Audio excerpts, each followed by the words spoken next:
Dead or Alive 6, we've come a long way. Where are we at in the story of the Dead or Alive world at this point?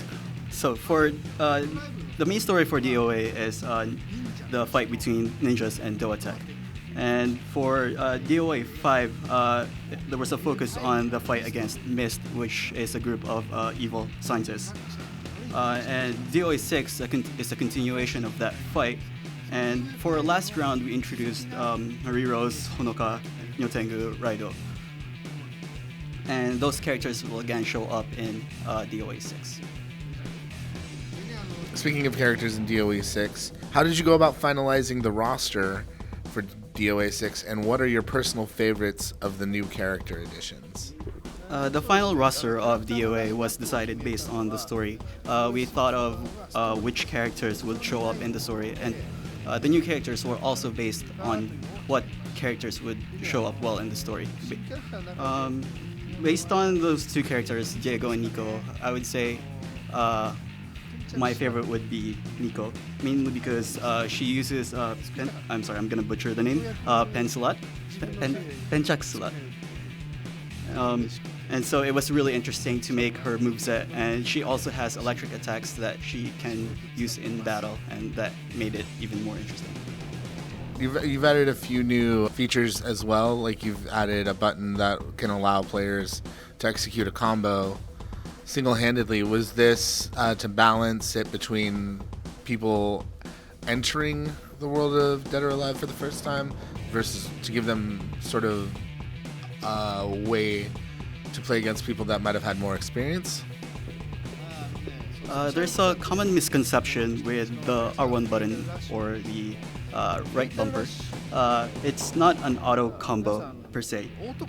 For beginners, it's a good way for beginners to see that there is an easy combo that they can do. But for veterans, I've seen a lot of veterans wherein they use the Fatal Rush to create their own combos and use it as a valuable tool to turn the tide of the fight. You're putting an emphasis on making the characters look cool, noting it's a turning point for the series.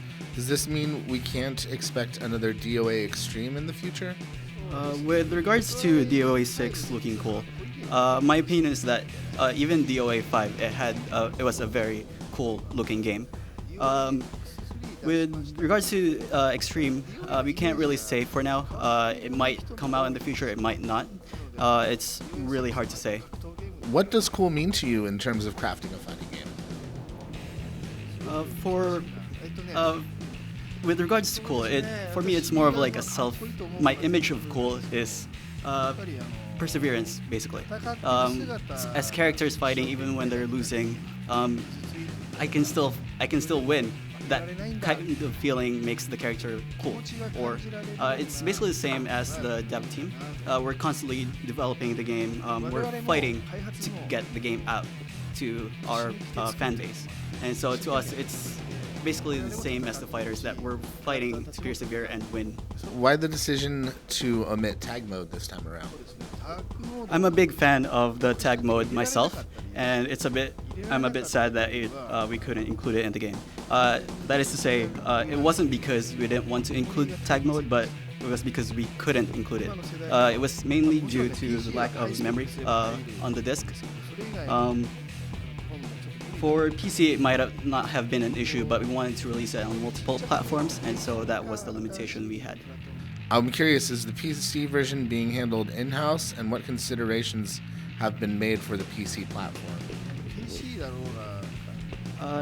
Yes, we did develop the PC version in-house. At the same time, we're also working with a new engine.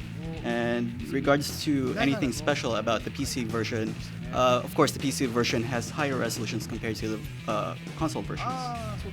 What decisions have you already made about the free-to-play version of DOA 6 that was confirmed at Tokyo Game Show? And are there any details that you can share with us about the free-to-play version? We can't say many details. We can't talk about free-to-play much yet because the details itself aren't complete yet. We're thinking it might be similar to the previous iteration for DOA 5, but we can't say for sure. With regards to release, it's definitely going to be post-launch. So is this how you dress every day for work, or did you dress up special just for me? Of course, this is especially for you. If I were to dress like this every day, it's going to be a bit weird. Does it help you get in? Does it help you get pumped up to play DOA 6? Do you when you dress up as the characters?